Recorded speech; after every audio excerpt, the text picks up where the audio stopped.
A'udzu billahi minasyaitonir rajim. Bismillahirrahmanirrahim. Assalamualaikum warahmatullahi wabarakatuh. Alhamdulillah. Alhamdulillah rabbil alamin. Wal 'aqibatu lil muttaqin. Wala 'udwana illa 'alal zalimin.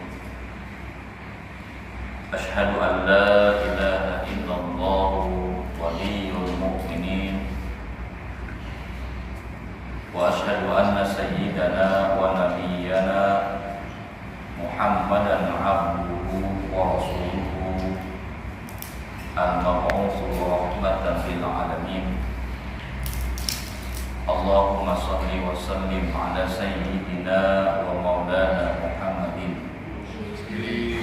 wa ala alihi wa ashabihi wa man tabi'ahu bi ihsanin ila yaumiddin, amma ba'd. Qalu subhanaka la ilma lana illa ma 'allamtana innaka antal alimul hakim.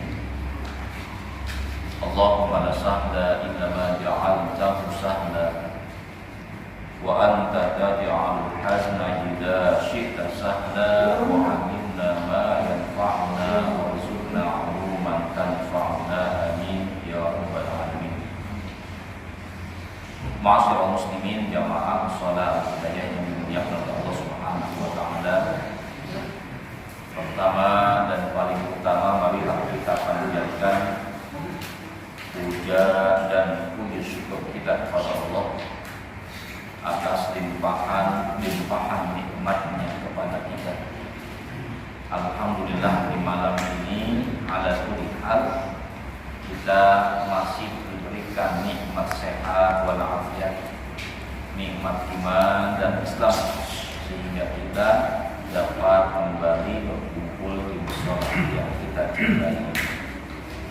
Salawat dan salam tak lupa kita sampaikan kepada kedua hasanah kita, Nabi akhir zaman, Nabi kita Muhammad SAW. Dan semoga Allah memperkerahkan pula kepada keluarganya, kepada sahabat-sahabatnya, dan segenap pengikutnya hingga yaumul qiyamah. Amin ya rabbal alamin. Ma'asyiral muslimin rahmatullah, malam ini kita bukan ayat yang ke-8 ya, insyaallah, sampai ayat yang ke-12 jika waktunya memungkinkan. Sekarang Isa jam 7:31. Baik. A'udzu billahi minasyaitonir rajim. Bismillahirrahmanirrahim. Inna ja'alna fi a'naqihim aghlalan fahiya qam fahum muqmun wa ja'alna min baini aydihim saddan wa min khalfihim saddan faghshaynahu fahum la yubsirun wa sawa'un 'alaihim a anzartahum am lam tunzirhum la yu'minun innama tunziru man ittaba'a dzikra khashiya rahmanan bil ghaib fabashshirhu bimaghfiratin wa ajrin karim. Inna nahnu nuhyil mauta wa naktubu ma qaddamu wa atharahum wa kulla syai'in ahsaynahu fi imamin mubin. Shadaqallahu alazim. Ya. Ini ada kaitannya dengan ayat yang sebelumnya, pada ayat yang ke-7 ya. Allah katakan laqad haqqal qawlu ala aksarihim fa hum la yu'minun. Ya, laqad haqqal. Ya, laqad maknanya wajibah al-'adzab. Laqad wajibal 'adzab ala aksarihim. Telah dipastikan, ya, dipastikan kepada orang-orang kafir itu, orang-orang yang ghafilun, yang lalai, itu mereka akan mendapatkan azab Allah, pasti. Ya, kebanyakan mereka mendapatkan azab Allah Subhanahu wa taala. Seperti itu. Ya, kenapa? Fahum la yu'minun. Karena kebanyakan mereka tidak beriman. Ya. Maka Allah katakan lagi, inna ja'alna fi a'naqihim aghlalan. Dan sesungguhnya kami jadikan fi a'naqihim, ya, di leher-leher mereka. Aghlal itu belenggu.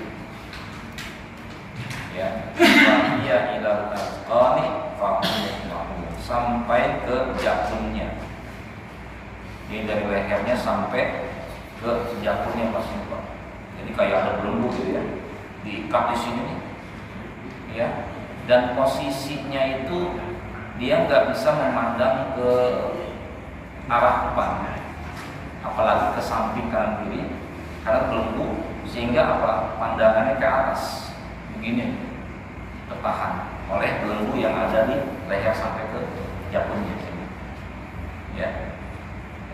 Waja'alna min baini aydihim sadda. Jadi ulama sebelum bicara ya, ulama itu menjelaskan bahwasannya tangan-tangan mereka itu begini Pak,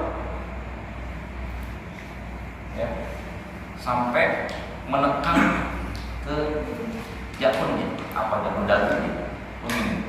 Di sini sudah ada belenggu, ya, tambah lagi tangannya begini, ya, tangannya pun memang sudah menjadi kehendak Allah Subhanahu Wa Taala. Ini sebuah perumpamaan. Ada juga mengatakan ini makna hakiki. Ya, betapa mereka itu tidak bisa menerima petunjuk Allah Subhanahu Wa Taala, tidak bisa menerima hidayah Allah Subhanahu Wa Taala. Ya, maka ketika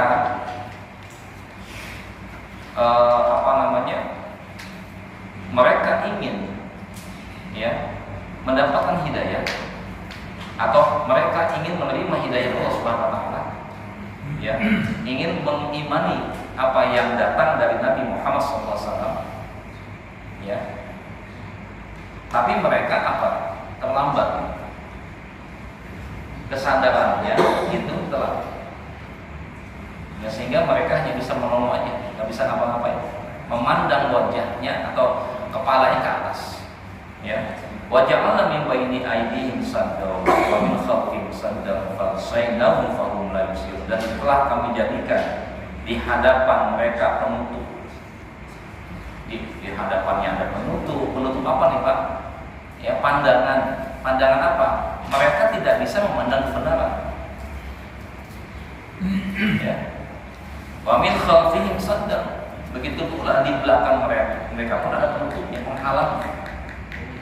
Faghshaynahum fahum la yubsirun. Nah, maka disinilah mereka tidak bisa melihat, tidak bisa melihat. Ya, padahal apa? Kebenaran itu sudah jelas nampak di hadapan, sudah jelas. Inilah ya jamaah, kalau ada orang yang diingatkan berkali-kali tapi bebal, tidak mau menerima, bisa jadi ya tadi kalau bahasa kita apa namanya ya, ngumpul, bangor ya, bangor itu bandel, susah. Kalau kata orang Bekasi ngumpul, dibilang berkali-kali gitu ya, diingatkan supaya sholat sampai usia 50 tahun kagak juga sholat, ya, dinasehatin baik-baik kagak juga mau ibadah kepada Allah Subhanahu Wa Taala, padahal usianya sudah hampir 60 tahun, 56 tahun, 57 tahun. Ini kenapa demikian? Ya, bukannya Allah menghendaki kesesatan, tidak, tapi dialah yang memiliki kesesatan. Ya, kalau dalam ayat Al-Baqarah kan jelas Pak, ya, semakna ya. Kalau kita lihat nih, sawaun alaihim a'adzabta am la yu'minun, sama maknanya nih ya. Ya, khatamallahu ala qulubihim wa ala sam'ihim, itu ada ya, apa namanya, surat Al-Baqarah ya, sama ya, sawaun alaihim a'andartahum am lam tundirhum la yu'minun. Cuma kalau sini kan innama tundiru, kalau Al-Baqarah khatamallahu ala qulubihim wa ala sam'ihim wa ala absarihim ghishawatun. Nah, di matanya itu ada ghishawah. Ghishawah itu semacam apa tuh? Penutup ya, menghalang. Jadi mungkin pakai kacamata hitam. Ya, warna hitamnya ini bukan tembus pandang begitu ya. Kalau ada kan ada kacamata yang silinder itu ya. Kalau misalkan pakai kacamata, kemudian ada cahaya masuk, itu kelihatan di sini lensanya agak hitam gitu. Padahal enggak, itu silinder itu bisa menolak pantulan cahaya yang akan masuk ke mata sehingga tidak silau, gitu ya. Jadi orang yang melihat di depan kita seolah kacamata kita hitam, nah itu masih bisa tembus pandang, gitu ya. Ini beda hitamnya, Ibaratnya apa? Hitamnya itu tidak bisa tembus pandang, tidak bisa melihat. Penutup. Ya, sudah ditutup mata hatinya. Begitu. Ya, makanya kata Allah Subhanahu wa taala, bukanlah matanya yang buta. Bukanlah telinganya yang tuli. Tapi apa? Ya, hatinya. Ya, mata hatinya yang buta. Ya. Makanya dalam Islam itu jamaah yang dirahmati Subhanahu wa taala, yang dimaksud dengan kebodohan hakiki. Ya, Nabi Muhammad membahasakan ada al-qais, orang yang cerdas. Kata Nabi apa? Al-qaisu min ummati man dana nafsahu wa amila lima ba'dal mauti. Ya, orang yang cerdas, yang pandai, ya, yang cendekia adalah apa? Orang yang apa tadi? Al-qaisu man dana nafsahu, yang bisa menundukkan hawa nafsunya.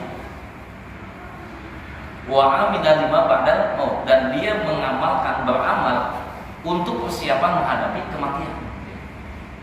Itu perspektif Islam gitu ya. Nabi Muhammad menyampaikan manusia cerdas itu bukan yang pendidikan tinggi, bukan. Yang titelnya profesor, doktor, bukan. Ya, itu perspektif dunia kita. Ya, dunia kita mengatakan, oh, ini orang pintar nih. Kenapa? Itu gelarnya berewok gitu ya. Dari depan sampai belakang namanya ada semua. Buktinya kan banyak sekali gitu ya.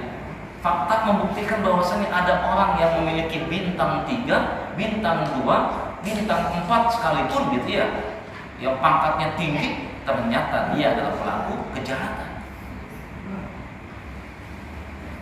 Maka kategorinya apa? Orang yang kayak begini di pandang Islam, orang yang bodoh, jahil. Ya, jahil bukan berarti orang yang nggak punya pengetahuan, bukan. Jahil bukan berarti orang yang nggak punya pendidikan, bukan, dalam Islam.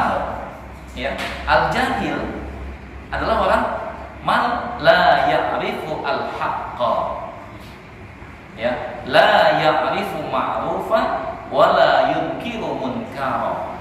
Orang jahil adalah orang yang tidak bisa mengetahui yang ma'ruf dan tidak bisa mengingkari yang mungkar. Itu jahil. Makanya Abu Jahal, bapaknya jahil ya. Jahal itu kan ya termasuk taktil, Jahal, Abu Jahal, bapak yang bodoh, bapak yang sangat bodoh. Padahal orang kafir Quraisy memanggil Abu Jahal ini adalah Abul Hakam. Abul Hakam maknanya apa? Bapak yang bijaksana. Di kalangan kafir disebut Abul Hakam, tapi di kalangan Islam disebut Abu Jahal. Kok bisa kontradiksi begini? Karena Abu Jahal ini tidak tahu mana yang harus dibela dan mana yang harus ditinggalkan, dihabiskan, dituntaskan, ditumpas itu. Dia nggak tahu. Nabi Muhammad yang membawa kebenaran malah ditumpas, disiksa, diintimidasi, dikriminalisasi kalau zaman sekarang namanya itu. Ya. Tetapi tokoh-tokoh yang menyembah berhala, para penyembah berhala, oleh Abu Jahal malah menjadi kawan setianya. Nah, ini kan kebodohan. Makanya jamaah yang dirahmati Allah. Jadi bodoh itu bukan adanya di otak nih sebenarnya. Bodoh atau tidaknya kita bukan adanya di otak kita, bukan. Tapi di hati kita. Ya, Allah itu memposisikan atau memfungsikan hati itu sebagai alat untuk berpikir. Kalau kita baca ayat, walahum qulubun la ya'qiluna biha. Di antara sebab kebanyakan jin dan manusia itu menjadi penghuni neraka jahanam, kata Allah apa? Lahum qulubun la ya'qiluna biha. Mereka punya hati, tapi hatinya tidak digunakan untuk berpikir. Kita kan selalu mengatakan alat berpikir adalah otak. Bukan. Kalau kita kembali pada Al-Quran, bukan loh. Ya, sumber pemikiran kita ada dalam hati kita. Kalau hati kita bagus, hati kita bersih, salim gitu ya, maka akan melahirkan pemikiran yang bagus. maka sinyal itu naik ke otak. Ya, pemikiran yang baik itu akan naik ke otak. Otak pun akan menggerakkan anggota tubuh. Ya, akan mengungkapkan, bisa dengan ucapan, bisa dengan perilaku, kan begitu. Di sini jamaah yang dirahmati. Maka yang diperhatikan oleh Islam adalah hati kita. Gitu Pak, jangan kita malah oh dia tuh hebat karena kita terkecoh dengan kehebatannya, tetapi ternyata tingkah lakunya, tindak tanduknya jauh daripada nilai-nilai keislaman. Nah ini jamaah maka di sini ya jangan kaget ya, kok ada gitu loh orang yang misalkan kita pandang dia berilmu, tapi kok tidak bisa mengatakan ini kebaikan kebenaran, malah menentang kebenaran gitu. Ya, begitu. Di sini jelas nih. Ya. Wa ja'alna min baini aydihim saddan wa min khalfihim saddan fa absaynahum fa hum la yubsirun. Di depan ada penghalang, di belakang ada penghalang, di mata mereka pun ada penutupnya, gitu ya, sehingga tidak bisa melihat apa yang di hadapannya. Melihat di sini yubsirun itu Pak, beda dengan yarau. Ya, yubsir sama yarau. Maknanya melihat, sama-sama melihat Pak. Ya. Kenapa Allah Subhanahu wa taala memiliki ismun, nama dari Asmaul Husna Basirun. Basir. Bukannya apa? Mariun misalkan, bisa melihat. Mana sama Pak? Basir sama Mariun melihat. Mana sama? Yarau melihat, yubsir melihat. Kenapa dibedakan makna? Kalau yarau itu melihat, ini melihat sesuatu dengan kasat mata saja. Ya. Melihat sesuatu yang ada secara kasat mata, zahirnya oh ini. Makanya orang-orang barat yang jauh daripada Islam ketika memandang sesuatu itu hanya sebatas pandangan kasat mata. Maka logika selalu mengatakan apa? Kalau dalam ilmu Pak ya, sesuatu itu yang sesuatu itu dianggap masuk logika adalah sesuatu yang bisa digenggam, sesuatu yang bisa dilihat, sesuatu yang bisa dirasakan. Itu logis. Ini pola pikir barat ya Pak, bukan Islam. Ya Pak ya. Kalau Islam teman-teman enggak begitu, enggak selalu begitu. Ada loh zat yang tidak bisa kita lihat. Apa itu? Siapa itu? Allah Subhanahu wa taala. Tapi wujud Allah ada. Kan gitu ya? Subhanallah. Maka jangan selalu kita melogikakan.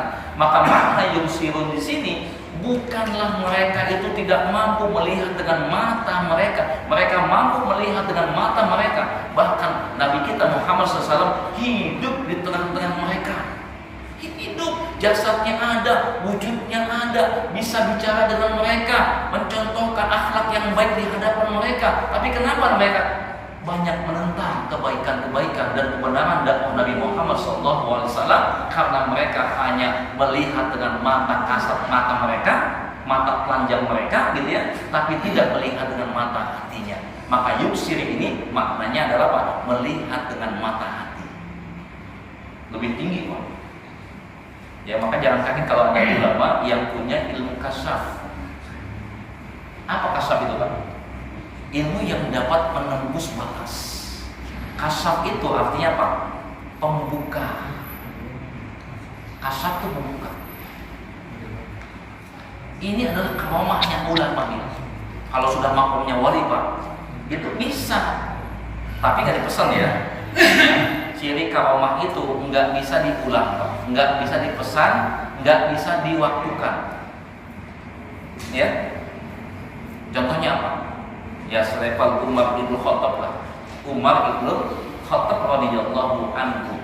Beliau ketika itu kan pusat pemerintahan kan pindah ke Baghdad, bukan lagi di Madinah. Pada masa kerabat beliau di Irak ya, di Baghdad. Ini cerita sedikit nih. Ya. Umar bin Khattab ketika khutbah Jumat Pak. Ya. Khutbah Jumatnya di Baghdad. Beliau kan mengutus pasukan kemana tuh? Ke Romawi. Roma sekarang Italia. Ke Italia Pak. Kan kalau Irak atau Baghdad adanya di Jazirah, di Timur Tengah ya, kawasan ya, Syarqil Austat, Timur Tengah. Kalau Italia ada di Eropa. Subhanallah Pak. Pasukan Islam diutus oleh khalifah ke Italia. Jauhnya luar biasa kan, jauh berapa kilometer? Jauh lah. Tapi subhanallah, dengan mata basirahnya, dengan pandangan basirah mata hatinya, Umar ketika berdiri di atas mimbar, seolah-olah Umar itu melihat pasukan Islam sedang bergerak di Italia, di Roma sana. Apa kata Umar? Ya Panglima, pindahkan pasukanmu ke tempat yang lain. Kenapa? Di belakangmu ada pasukan musuh.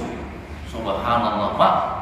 Ternyata Pak, Panglima pasukan yang ada di Romawi itu mendengar ucapan Umar yang ada di Baghdad, sehingga memindahkan pasukannya dan tidak jadi dikalahkan oleh pasukan musuh. Luar biasa nih kayak gini.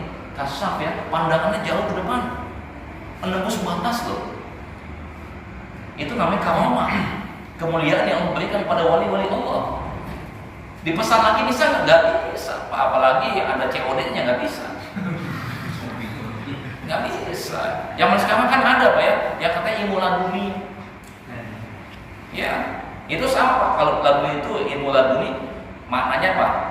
Min ladun, ya, ilmu dari Allah. Min ladun karahmah. Itu kan ayat Al-Kahfi itu ya. Nabi Khidir alaihissalam, ya, yang Nabi Khidir ini punya ilmu laduni. Dari mana sih ilmu laduni itu? Laduni itu adalah dari Allah Subhanahu wa Ta'ala. Dan itu tidak bisa latihan Pak, sama, hampir sama ya, sifatnya, karakteristiknya kayak mukjizat gitu. Saya pernah cerita kepada jamaah ya, itu Nabi Musa alaihissalam nggak tahu kalau dia punya mukjizat, tongkatnya bisa ngebelah laut, nggak tahu Pak. Apakah pernah latihan? Wah nih, kalau Firaun nyerang gua gitu ya, gua latihan dulu nih, siap-siap gitu ya, membuat rekayasa latihan membelah laut dulu pakai tongkat. Kagak ada ceritanya itu.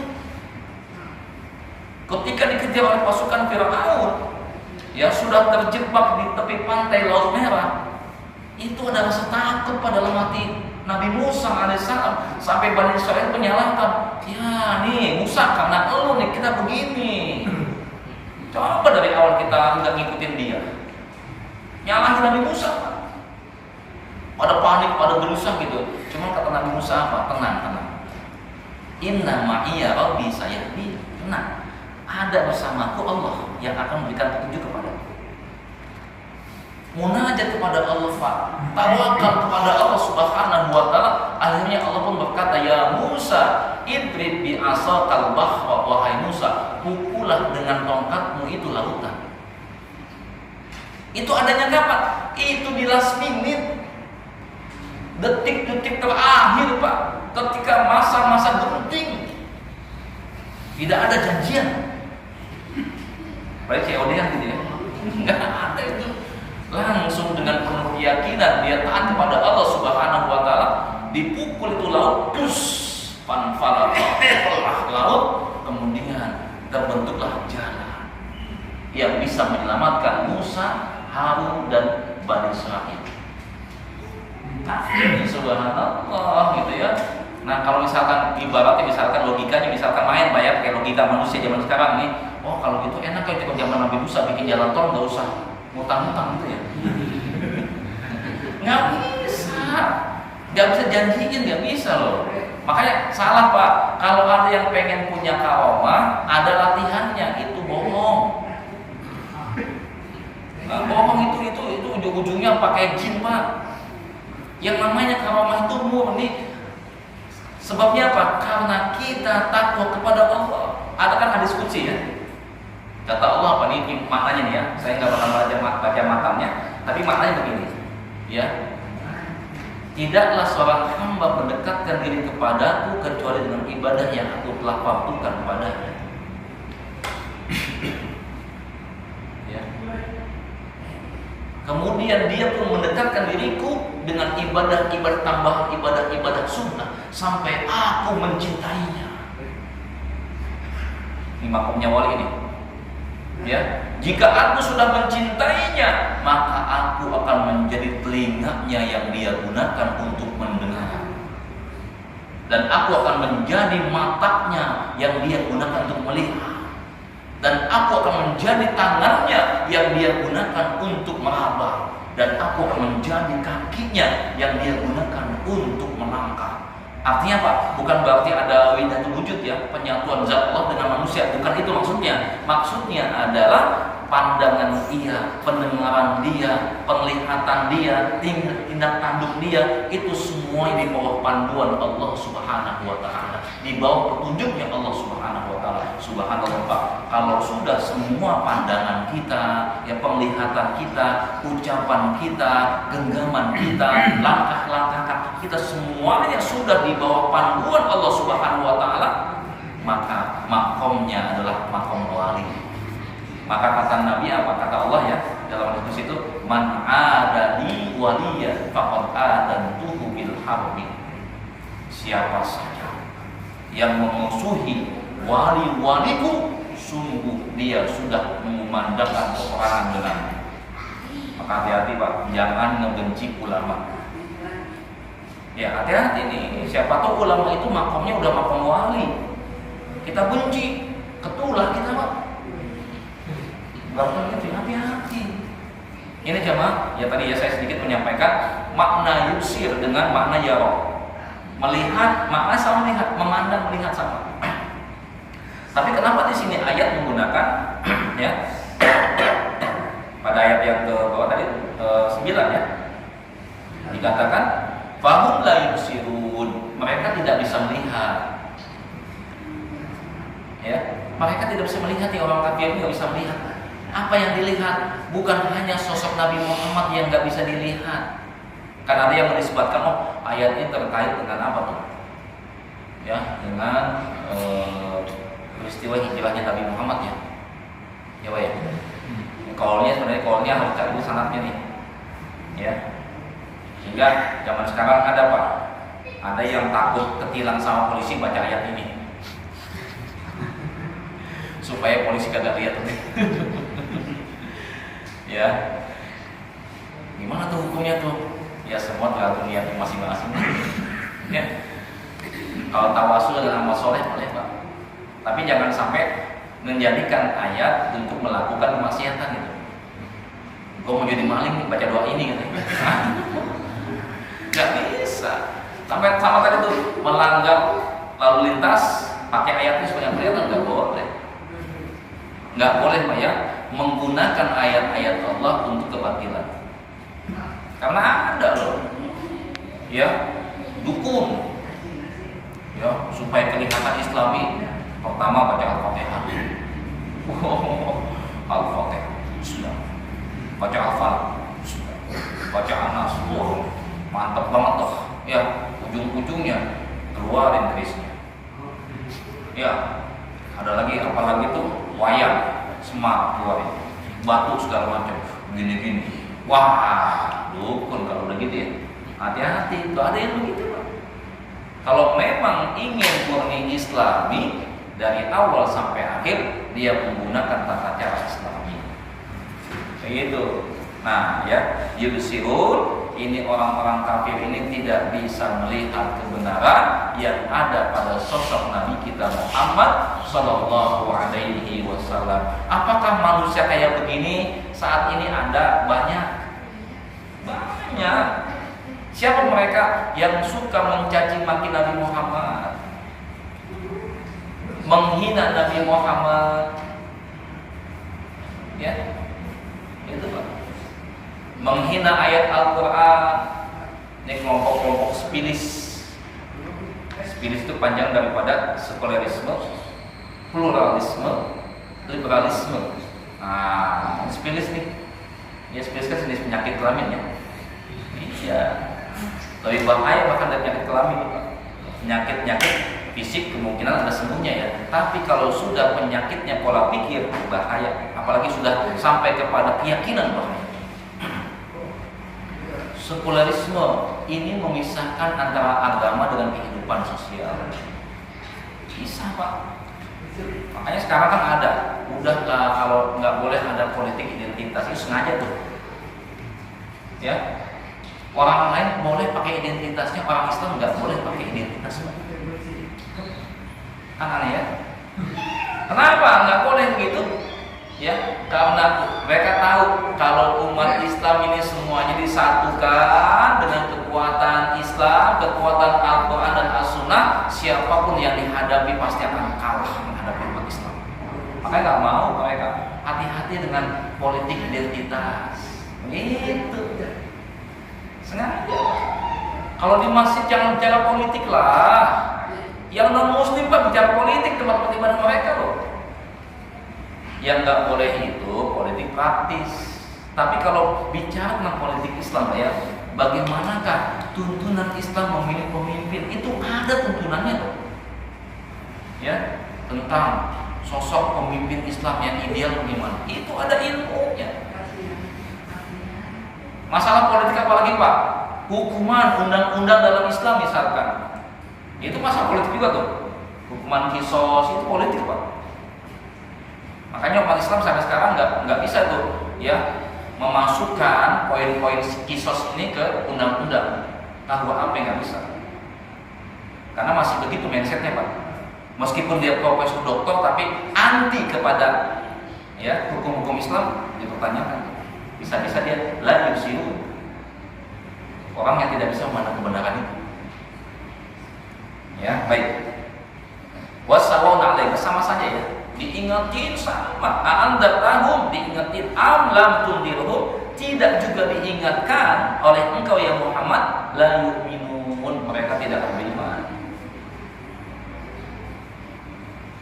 Ya, jadi begini Pak, kalau misalkan ya kita berhadapan dengan orang yang memiliki keyakinan beda dengan kita dan ngajak debat dengan kita, lebih baik ditinggalkan.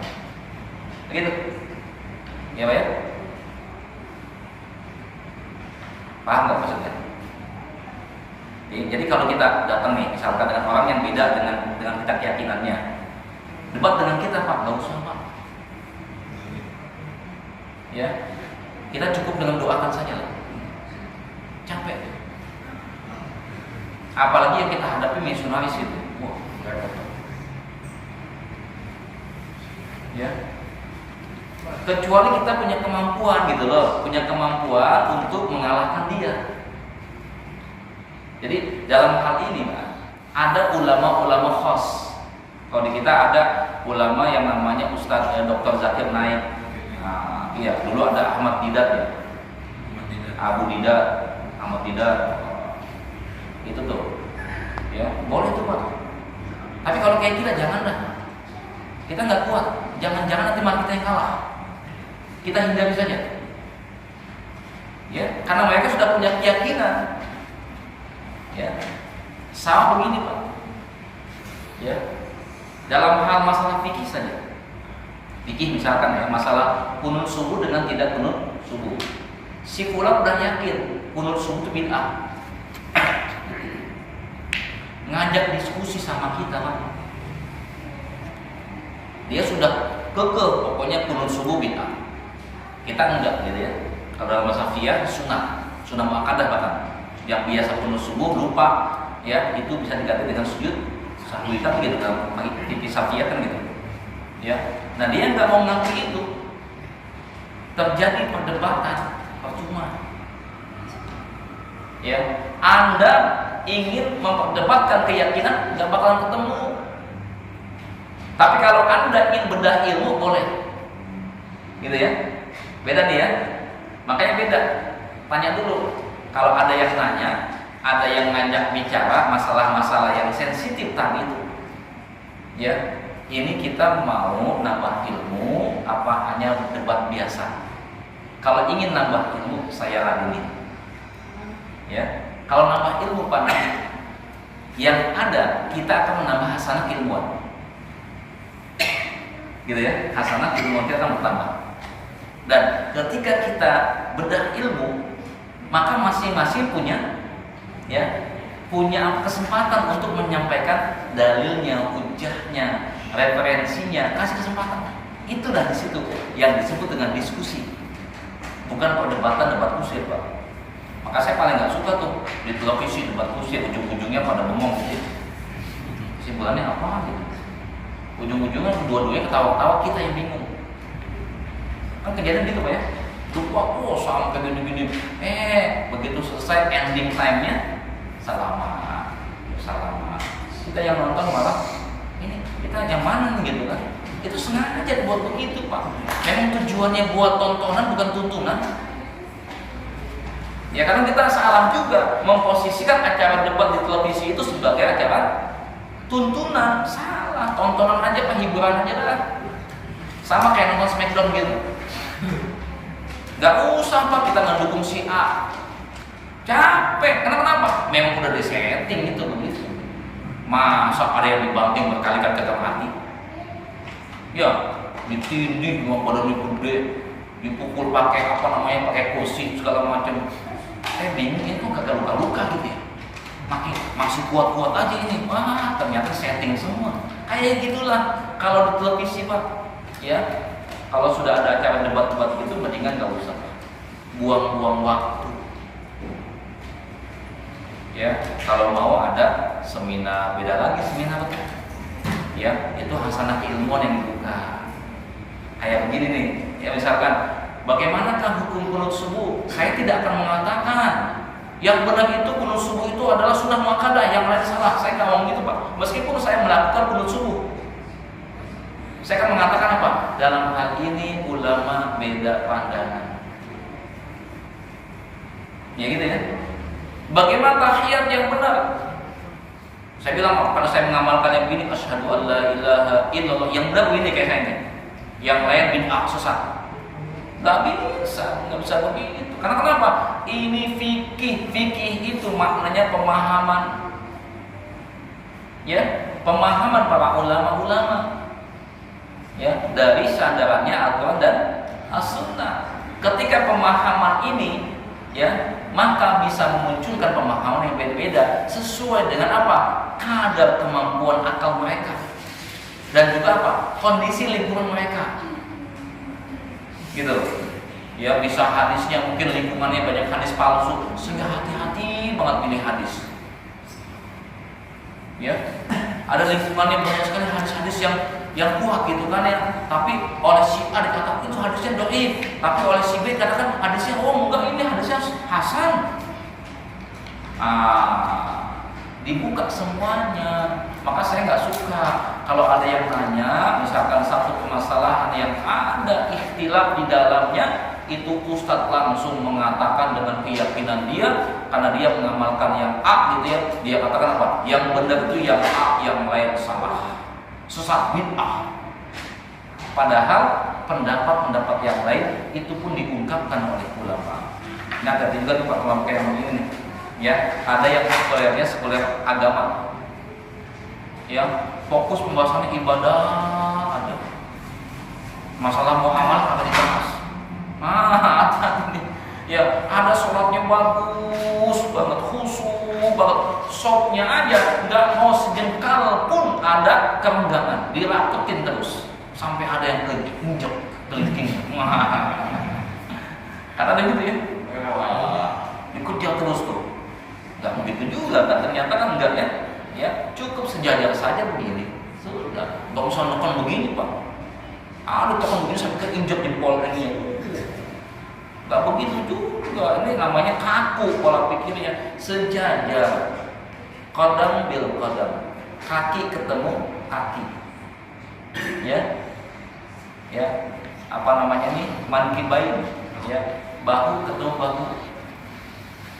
Udah sejajar gitu aja, jangan tekan, kecuali memang jamaahnya banyak gitu ya, sehingga sempit, beda lagi kasusnya dah.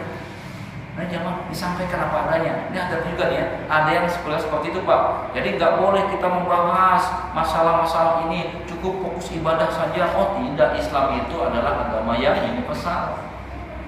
Nah, itu termasuk orang yang la yusirun, yang tidak memandang dengan hati nuraninya, mata hatinya, tapi hanya sebatas mata telanjang juga. Nah, kayak gini susah juga Pak kalau diingetin. Ya, alhamdulillah. Tapi memang di sini fokus kepada orang kafir, Pak ya. Orang kafir itu kalau diingetin susah. Mungkin saya pernah cerita Pak ya, saya pernah ketemu dengan pendeta, saya ngisi tausiah acara walimatul khitan. Ternyata ketika saya ngisi tausiah, ini si pendeta dari tadi nggak dengerin ceramah saya. Nggak dengerin Pak. Selesai ceramah, ini Sohibul Bait mendekatin saya Pak Ustaz. Itu ada teman saya dia pendeta. Oh yang mana? Dari tadi nggak dengerin ceramah Pak Ustaz. Katanya dia mau ngobrol sama Pak Ustaz. Oh gitu, ya udah saya kesana. Saya temuin dia. Gimana Pak, sehat? Baik Pak. Gimana Pak Ustaz, sehat-sehat? Dia langsung ngomong begini, Pak Ustaz, benernya itu Quran itu datang dari jin. Yang bawa Quran adalah setan. Datang kepada Nabi Muhammad. Saya nanya begini, Bapak baca dari mana? Ada kitab alam gaib kan? Ada majalah katanya majalah alam gaib Pak. Oh nggak begitu Pak, gitu kan. Cuman saya ketika dia ngajak debat saya tinggalin. Karena kenapa? Dia sudah punya keyakinan begitu, gitu. Susah, gitu ya. Karena butuh waktu Pak, gitu ya, untuk menjelaskan lebih mendetail. Apalagi itu seorang pendeta, gitu ya. Nah, tinggal kita doakan saja ya Allah, Allah mahdihi ya Allah. Allah mahdi. Ya. Nabi Muhammad saya diingatkan sama Allah kan, ketika Nabi Muhammad begitu moyonya supaya tokoh kafir Quraisy ini masuk Islam. Diingatkan sama Allah. Dia meninggalkan sahabat yang begitu taat kepada Allah untuk menanyakan tentang masalah-masalah Islam, diabaikan sahabat ini, ya, malah tetap asik dengan tokoh kafir ini. Maka Allah mengingatkan kan ya, abasa wa tawalla an ja'al a'ma, kamu berwajah masam dan juga memalingkan wajah. Inja anja'ul a'ma, ketika datang seorang buta kepadamu. Nah, ternyata yang datang adalah Abdullah bin Umi Maktum pada baginda kita Nabi kita Muhammad SAW. Ya, innama tundiru man ittaba'a dzikra wa khasya rahman. Sesungguhnya, ya, engkau itu hanya mengingatkan man ittaba'a dzikra, hanya kepada orang yang mengikuti zikr. Zikr di sini bisa maknanya adalah Al-Qur'an. Ya Pak ya. Maknanya adalah Al-Qur'an. Ya.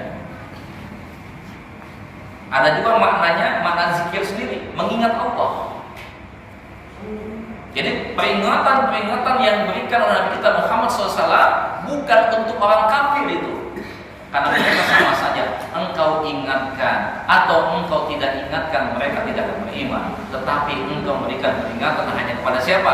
Man ittaba'a dzikra, siapa saja yang mengikuti zikir, mengikuti ya tuntunan, mengikuti panduan Al-Qur'an. Wa khasya rahman, dan dia takut kepada Allah Ar-Rahman bil ghaib, ketika dalam keadaan ghaib tidak ada yang melihat, dia takut kepada Allah. Ya, ini orang yang benar begitu Pak. Orang yang ikhlas dalam keimanannya, ikhlas dalam ketakwaannya adalah dia makin khusyuk ibadahnya ketika tidak ada yang melihatnya. Jangan dibalik. Di tengah keramaian semangat luar biasa. Lagi sendirian males. Berarti orang nggak ikhlas ya Pak. Makanya sholat sunnah yang paling baik adalah di rumah. Ya, sholat sunnah yang paling baik kata Nabi, afdhalus sholawatikum fi buyutikum illal maktubah. Seutama-utama sholat kalian adalah di rumah-rumah kalian kecuali sholat wajib. Kalau sholat wajib di masjid, kalau sholat sunnah di rumah. Maka Nabi kita Muhammad SAW itu seringnya sholat sunnahnya di rumah. Cuma rumah Nabi itu adalah bagian daripada Masjid Nabawi. Ya, seperti itu. Kalau kita gimana? Nanti saya misalkan sholat ba'diyah misalnya di rumah aja dah. Begitu sampai rumah ada ya apa itu siaran langsung bulu tangkis India Open. Ya Pak ya?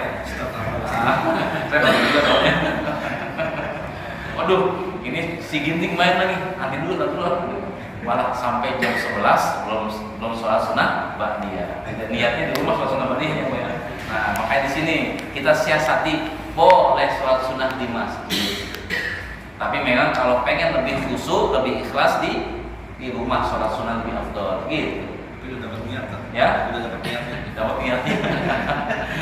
Tapi jangan niat dulu ya, jangan dilakonin ya. Ya. Jadi wakas ya rahman adil ghaib.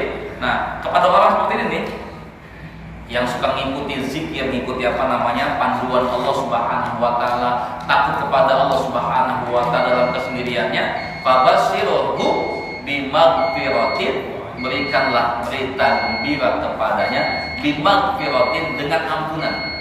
Ampunan dari siapa? Dari Allah Subhanahu wa taala, wa ajrin karim, dan juga pahala yang mulia. Kenapa pahala mulia? Karena yang memberikan pahala adalah zat yang maha mulia, yaitu Allah Subhanahu wa ta'ala. Ini jamaah, sampai di sini dulu ya. Karena waktu kita sudah masuk, ya mungkin banyak yang nggak puas juga nih Pak. Ya, mohon maaf kalau nggak puas karena saya bukan alat pemuas. Wallahu a'lam bishawab. Aku qouli hada wa astaghfirullah wa